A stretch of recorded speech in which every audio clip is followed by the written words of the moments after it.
ನಾಡಿ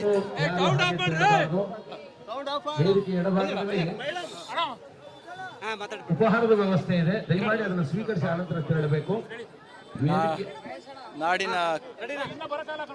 ನಾಡಿನ ಕಲಾ ಪ್ರಪಂಚಕ್ಕೆ ತಮ್ಮ ಬದುಕಿನುದ್ದಕ್ಕೂ ಬಹು ದೊಡ್ಡ ಕಾಣಿಕೆಯನ್ನು ಕೊಟ್ಟು ಕನ್ನಡ ಚಿತ್ರರಂಗದ ಮುಖಾಂತರ ನಾಡಿನ ಜನಮಾನಸಕ್ಕೆ ಸಂಸ್ಕೃತಿ ಮತ್ತು ಕಲೆಯನ್ನು ಕೊಟ್ಟು ಹೋದಂಥ ಡಾಕ್ಟರ್ ಅಂಬರೀಷ್ ರವರ ಪುತ್ಥಳಿಯ ಅನಾವರಣ ಕಾರ್ಯಕ್ರಮ ಇವತ್ತು ಬಹು ಸುಸೂತ್ರವಾಗಿ ಅರ್ಥಪೂರ್ಣವಾಗಿ ಜರುಗಿದೆ. ಅವರು ಚಲನಚಿತ್ರ ನಟರಾಗಿ, ರಾಜಕಾರಣ ನೇತಾರರಾಗಿ, ಮಂತ್ರಿಯಾಗಿ, ಕೇಂದ್ರ ಮಂತ್ರಿಯಾಗಿ, ರಾಜ್ಯ ಮಂತ್ರಿಯಾಗಿ ಮಾಡಿದ ಸೇವೆ ಅನನ್ಯವಾಗಿರ್ತಕ್ಕಂಥದ್ದು. ಅಂತಹವರ ನೆನಪನ್ನು ಮಾಡಿಕೊಳ್ತಕ್ಕಂಥ ಅವಶ್ಯಕತೆ ನಮ್ಮ ಇಂದಿನ ಯುವ ಜನಾಂಗಕ್ಕಿದೆ. ಆ ಕೆಲಸವನ್ನು ಮಾಡಿರ್ತಕ್ಕಂಥ ನಮ್ಮ ಗೋಪಾಲ್ ಗೌಡ ಸಂಘಕ್ಕೆ ಮತ್ತು ಅಂಬರೀಷ್ ಅಭಿಮಾನಿಗಳ ಸಂಘಕ್ಕೆ ಧನ್ಯವಾದಗಳನ್ನು ನಾಡಿನ ಜನತೆಗೆ ಹೇಳ್ತೀನಿ. ಈಗ ಡಿ ಕೆ ಶಿವಕುಮಾರ್ ಅವರು ಮಾತಾಡಿದ್ದಾರೆ ಸರ್, ಒಕ್ಕಲಿಗರ ಬಗ್ಗೆ ಮುಂದಾಟ ನಡೆಯೋದು ಮತ್ತು ಸ್ವಾಮೀಜಿ ಮಾತಾಡಲಿ ಆಮೇಲೆ ನಾನು ಮಾತಾಡ್ತೀನಿ ಅಂತ ಹೇಳ್ತಾರೆ.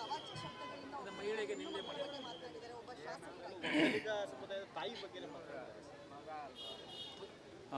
ಇವತ್ತಿನ ಆಧುನಿಕ ಡಿಜಿಟಲ್ ಯುಗದಲ್ಲಿ ಎಲ್ಲ ವಿಚಾರಗಳು ಎಲ್ಲ ಕಡೆಯೂ ಕೂಡ ಹರಿದಾಡ್ತಕ್ಕಂಥದ್ದು ಗೊತ್ತಿರ್ತಕ್ಕಂಥದ್ದು. ಆಡಿಯೋ ಅಂತಕ್ಕಂತಹದ್ದು ಏನಿದೆಯಲ್ಲ ಅದನ್ನು ನಾನು ಕೂಡ ಕೇಳಿಸ್ಕೊಂಡಿದ್ದೇನೆ. ಅದನ್ನು ಈಗಾಗಲೇ ಧ್ವನಿ ಪರೀಕ್ಷೆಗೆ ಕಳಿಸ್ಕೊಟ್ಟಿದ್ದಾರೆ ಅಂತಲೂ ಕೂಡ ಗೊತ್ತಾಗಿದೆ. ಯಾರೇ ಮಾತನಾಡಿರಲಿ, ಅವ್ರು ಮಾತನಾಡಿದರೋ ಅಥವಾ ಇನ್ನೊಬ್ಬರು ಮಾತನಾಡಿದರೋ ಅದು ಗೊತ್ತಾಗುತ್ತೆ. ಆದರೆ ಯಾರೇ ಮಾತನಾಡಿದ್ರೂ ಕೂಡ ಇಂದಿನ ನಾಗರಿಕ ಸಮಾಜದಲ್ಲಿ ಅದನ್ನು ಒಪ್ತಕ್ಕಂಥ ವಿಚಾರವೆಲ್ಲ ಖಂಡನಾರ್ಹವಾಗಿರ್ತಕ್ಕಂಥದ್ದು. ಆಧುನಿಕತೆ ಬೆಳೆದಿದ್ದನ್ನ ಕಾರಣಕ್ಕೋಸ್ಕರ ನಮ್ಮ ಸಂಸ್ಕೃತಿಯನ್ನು ಯಾವ ಕಾರಣಕ್ಕೂ ಮರೀಲಿಕ್ಕೆ ಸಾಧ್ಯ ಇಲ್ಲ. ಅದು ಕೇವಲ ಒಕ್ಕಲಿಗ ಸಮುದಾಯಕ್ಕೆ ಮಾತನಾಡಿದರೆ ಅಥವಾ ದಲಿತ ಸಮುದಾಯಕ್ಕೆ ಮಾತನಾಡಿದರೆ ಅನ್ನೋದು ಎಷ್ಟು ಮುಖ್ಯವೋ, ಒಟ್ಟು ಸಮಾಜದಲ್ಲಿರ್ತಕ್ಕಂಥ ಪ್ರತಿಯೊಂದು ಜನಾಂಗಗಳು ಕೂಡ ಅಷ್ಟೇ ಬಹುಮುಖ್ಯವಾಗಿರ್ತಕ್ಕಂಥದ್ದು. ಪ್ರತಿಯೊಂದು ಜನಾಂಗವನ್ನು ಕೂಡ ನಮ್ಮ ಸಂವಿಧಾನ ಒಪ್ಪಿಕೊಂಡಿರ್ತಕ್ಕಂಥದ್ದು. ಅದರಲ್ಲಿ ಕೂಡ ಬಹುಮುಖ್ಯವಾಗಿ ನಮ್ಮ ದೇಶದ ಅಸ್ಮಿತೆ ಅಂದರೆ ನಮ್ಮ ತಾಯಂದರು.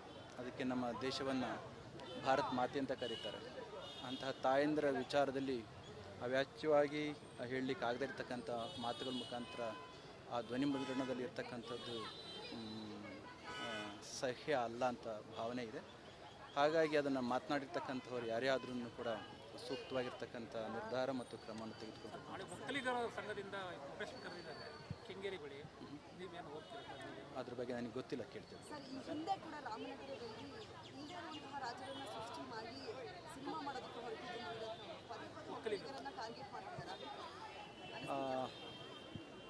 ಹೌದು, ಬಹುಶಃ ಉರಿಗೌಡ ನಂಜೇಗೌಡ ಸಂದರ್ಭದಲ್ಲಿರ್ಬೋದು. ಆವಾಗ ಕರ್ಸಿನ ಅವರಿಗೆ ಬುದ್ಧಿ ಹೇಳಿದ್ವಿ, ಆನಂತರದಲ್ಲಿ ಅವರು ಸ್ಟಾಪ್ ಮಾಡಿದರು.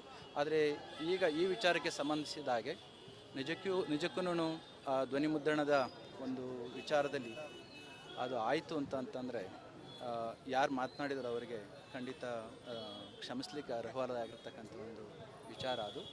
ಇಡೀ ಕೇವಲ ಒಕ್ಕಲಿಗ ಸಮುದಾಯದ ತಾಯಂದರು ಅಥವಾ ಇನ್ನೊಂದು ಸಮುದಾಯದ ತಾಯಂದರು ಅಂತಲ್ಲ, ಸಮಸ್ತ ನಮ್ಮ ಒಟ್ಟು ಸಮಾಜದ ತಾಯಂದಿರ ಸಂಸ್ಕೃತಿಯ ಬಗೆಗೆ ಒಂದು ಮೊಡೆಸ್ಟಿ ಅಂತ ಕರಿತೀವಲ್ಲ, ಆ ಮೊಡೆಸ್ಟಿ ಬಗೆಗೆ ಮಾತನಾಡಿರ್ತಕ್ಕಂಥದ್ದು ಅದು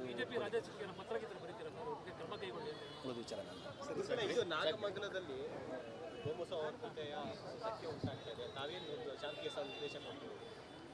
ಓಕೆ, ಅದು ಆಗಿರ್ತಕ್ಕಂಥದ್ದು ಈಗಾಗಲೇ ನಾಡಿಗೆಲ್ಲ ಗೊತ್ತಾಗಿದೆ. ನಾಗಮಂಗಲ ಶಾಂತಿಯಿಂದ ಈಗಾಗಲೇ ಕೂಡಿದೆ. ಯಾವಾಗಲೂ ಕೂಡ ಶಾಂತಿಯಿಂದ ಇರ್ತಕ್ಕಂತಹದ್ದೇನೆ.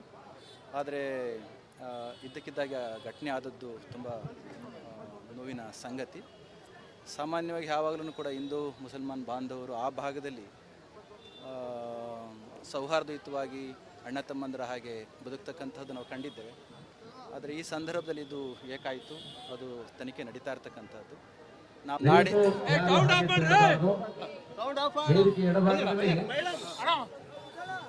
ಉಪಹಾರದ ವ್ಯವಸ್ಥೆ ಇದೆ, ದಯಮಾಡಿ ಅದನ್ನು ಸ್ವೀಕರಿಸಿ ಆನಂತರ ತೆರಳಬೇಕು. ನಾಡಿನ ಕಲಾ ಪ್ರಪಂಚಕ್ಕೆ ತಮ್ಮ ಬದುಕಿನುದ್ದಕ್ಕೂ ಬಹು ದೊಡ್ಡ ಕಾಣಿಕೆಯನ್ನು ಕೊಟ್ಟು ಕನ್ನಡ ಚಿತ್ರರಂಗದ ಮುಖಾಂತರ ನಾಡಿನ ಜನಮಾನಸಕ್ಕೆ ಸಂಸ್ಕೃತಿ ಮತ್ತು ಕಲೆಯನ್ನು ಕೊಟ್ಟು ಹೋದಂಥ ಡಾಕ್ಟರ್ ಅಂಬರೀಷ್ ರವರ ಪುತ್ಥಳಿಯ ಅನಾವರಣ ಕಾರ್ಯಕ್ರಮ ಇವತ್ತು ಬಹು ಸುಸೂತ್ರವಾಗಿ ಅರ್ಥಪೂರ್ಣವಾಗಿ ಜರುಗಿದೆ. ಅವರು ಚಲನಚಿತ್ರ ನಟರಾಗಿ, ರಾಜಕಾರಣ ನೇತಾರರಾಗಿ, ಮಂತ್ರಿಯಾಗಿ, ಕೇಂದ್ರ ಮಂತ್ರಿಯಾಗಿ, ರಾಜ್ಯ ಮಂತ್ರಿಯಾಗಿ ಮಾಡಿದ ಸೇವೆ ಅನನ್ಯವಾಗಿರ್ತಕ್ಕಂಥದ್ದು. ಅಂತಹವರ ನೆನಪನ್ನು ಮಾಡ್ಕೊಳ್ತಕ್ಕಂಥ ಅವಶ್ಯಕತೆ ನಮ್ಮ ಇಂದಿನ ಯುವ ಜನಾಂಗಕ್ಕಿದೆ. ಆ ಕೆಲಸವನ್ನು ಮಾಡಿರ್ತಕ್ಕಂಥ ನಮ್ಮ ಗೋಪಾಲ್ ಗೌಡ ಸಂಘಕ್ಕೆ ಮತ್ತು ಅಂಬರೀಷ್ ಅಭಿಮಾನಿಗಳ ಸಂಘಕ್ಕೆ ಧನ್ಯವಾದಗಳನ್ನು ನಾಡಿನ ಜನತೆಗೆ ಹೇಳ್ತೀನಿ. ಸರ್, ಈಗ ಡಿ ಕೆ ಶಿವಕುಮಾರ್ ಒಂದು ಮಾತು ಹೇಳಿದ್ದಾರೆ ಸರ್, ಒಕ್ಕಲಿಗರ ಬಗ್ಗೆ ಮುಂದುವರೆದು ನಡೆಯೋದು ಮತ್ತು ಸ್ವಾಮೀಜಿ ಮಾತಾಡಲಿ ಆಮೇಲೆ ನಾನು ಮಾತಾಡ್ತೀನಿ ಅಂತ ಹೇಳ್ತಾರೆ. ಅದು ಮಹಿಳೆಗೆ ನಿಂದೆ ಮಾಡಿದ್ದಾರೆ.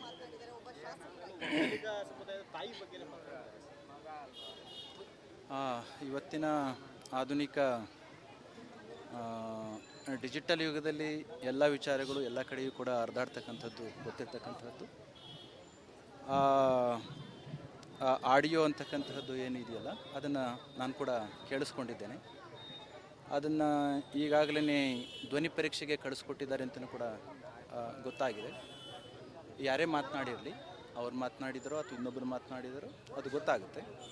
ಆದರೆ ಯಾರೇ ಮಾತನಾಡಿದ್ರೂ ಕೂಡ ಇಂದಿನ ನಾಗರಿಕ ಸಮಾಜದಲ್ಲಿ ಅದನ್ನು ಒಪ್ತಕ್ಕಂಥ ವಿಚಾರವಲ್ಲ, ಖಂಡನಾರ್ಹವಾಗಿರ್ತಕ್ಕಂಥದ್ದು.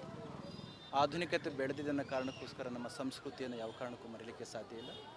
ಅದು ಕೇವಲ ಒಕ್ಕಲಿಗ ಸಮುದಾಯಕ್ಕೆ ಮಾತನಾಡಿದರೆ ಅಥವಾ ದಲಿತ ಸಮುದಾಯಕ್ಕೆ ಮಾತನಾಡಿದರೆ ಅನ್ನೋದು ಎಷ್ಟು ಮುಖ್ಯವೋ, ಒಟ್ಟು ಸಮಾಜದಲ್ಲಿರ್ತಕ್ಕಂಥ ಪ್ರತಿಯೊಂದು ಜನಾಂಗಗಳು ಕೂಡ ಅಷ್ಟೇ ಬಹುಮುಖ್ಯವಾಗಿರ್ತಕ್ಕಂಥದ್ದು.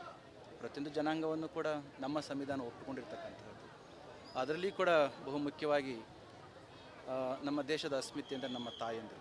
ಅದಕ್ಕೆ ನಮ್ಮ ದೇಶವನ್ನು ಭಾರತ್ ಮಾತೆ ಅಂತ ಕರೀತಾರೆ. ಅಂತಹ ತಾಯಂದಿರ ವಿಚಾರದಲ್ಲಿ ಅವ್ಯಾಚ್ಯವಾಗಿ ಹೇಳಲಿಕ್ಕೆ ಆಗದೇ ಇರತಕ್ಕಂಥ ಮಾತುಗಳ ಮುಖಾಂತರ ಆ ಧ್ವನಿ ಮುದ್ರಣದಲ್ಲಿ ಇರ್ತಕ್ಕಂಥದ್ದು ಸಹ್ಯ ಅಲ್ಲ ಅಂತ ಭಾವನೆ ಇದೆ. ಹಾಗಾಗಿ ಅದನ್ನು ಮಾತನಾಡಿರ್ತಕ್ಕಂಥವ್ರು ಯಾರೇ ಆದ್ರೂ ಕೂಡ ಸೂಕ್ತವಾಗಿರ್ತಕ್ಕಂಥ ನಿರ್ಧಾರ ಮತ್ತು ಕ್ರಮವನ್ನು ತೆಗೆದುಕೊಂಡು ಒಕ್ಕಲಿಗರ ಸಂಘದಿಂದ ಕೆಂಗೇರಿ ಬಳಿ ನೀವೇನು ಹೋಗ್ತೀರಾ? ಅದ್ರ ಬಗ್ಗೆ ನನಗೆ ಗೊತ್ತಿಲ್ಲ, ಕೇಳ್ತೇನೆ. ಸರ್, ಈ ಹಿಂದೆ ಕೂಡ ರಾಮನಗರದಲ್ಲಿ ಇಲ್ಲದೇ ಇರುವಂತಹ ರಾಜರನ್ನ ಸೃಷ್ಟಿ ಮಾಡಿ ಸಿನಿಮಾ ಮಾಡೋದಕ್ಕೆ ಹೊರಟಿದ್ದು ಒಕ್ಕಲಿಗರನ್ನ ಟಾರ್ಗೆಟ್ ಮಾಡ್ತಿದ್ದಾರೆ. ಹೌದು, ಬಹುಶಃ ಉರಿಗೌಡ ನಂಜೇಗೌಡ ಸಂದರ್ಭದಲ್ಲಿರ್ಬೋದು. ಆವಾಗ ಕರ್ಸಿನ ಅವರಿಗೆ ಬುದ್ಧಿ ಹೇಳಿದ್ವಿ, ಆನಂತರದಲ್ಲಿ ಅವರು ಸ್ಟಾಪ್ ಮಾಡಿದರು. ಆದರೆ ಈಗ ಈ ವಿಚಾರಕ್ಕೆ ಸಂಬಂಧಿಸಿದ ಹಾಗೆ ನಿಜಕ್ಕೂ ಧ್ವನಿ ಮುದ್ರಣದ ಒಂದು ವಿಚಾರದಲ್ಲಿ ಅದು ಆಯಿತು ಅಂತಂದರೆ ಯಾರು ಮಾತನಾಡಿದ್ರು ಅವರಿಗೆ ಖಂಡಿತ ಕ್ಷಮಿಸಲಿಕ್ಕೆ ಅರ್ಹವಾಗಿರ್ತಕ್ಕಂಥ ಒಂದು ವಿಚಾರ ಅದು. ಇಡೀ ಕೇವಲ ಒಕ್ಕಲಿಗ ಸಮುದಾಯದ ತಾಯಂದರು ಅಥವಾ ಇನ್ನೊಂದು ಸಮುದಾಯದ ತಾಯಂದರು ಅಂತಲ್ಲ, ಸಮಸ್ತ ನಮ್ಮ ಒಟ್ಟು ಸಮಾಜದ ತಾಯಂದಿರ ಸಂಸ್ಕೃತಿಯ ಬಗೆಗೆ ಒಂದು ಮೊಡೆಸ್ಟಿ ಅಂತ ಕರಿತೀವಲ್ಲ, ಆ ಮೊಡೆಸ್ಟಿ ಬಗೆಗೆ ಮಾತನಾಡಿರ್ತಕ್ಕಂಥದ್ದು ಅದು ಉಳಿದ ವಿಚಾರ.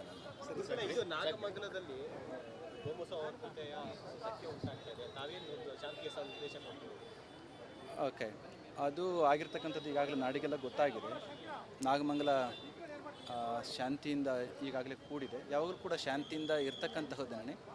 ಆದರೆ ಇದ್ದಕ್ಕಿದ್ದಾಗ ಘಟನೆ ಆದದ್ದು ತುಂಬ ನೋವಿನ ಸಂಗತಿ. ಸಾಮಾನ್ಯವಾಗಿ ಯಾವಾಗಲೂ ಕೂಡ ಹಿಂದೂ ಮುಸಲ್ಮಾನ್ ಬಾಂಧವರು ಆ ಭಾಗದಲ್ಲಿ ಸೌಹಾರ್ದಯುತವಾಗಿ ಅಣ್ಣ ತಮ್ಮಂದರ ಹಾಗೆ ಬದುಕ್ತಕ್ಕಂಥದ್ದು ನಾವು ಕಂಡಿದ್ದೇವೆ. ಆದರೆ ಈ ಸಂದರ್ಭದಲ್ಲಿ ಇದು ಏಕಾಯಿತು, ಅದು ತನಿಖೆ ನಡೀತಾ ಇರ್ತಕ್ಕಂಥದ್ದು.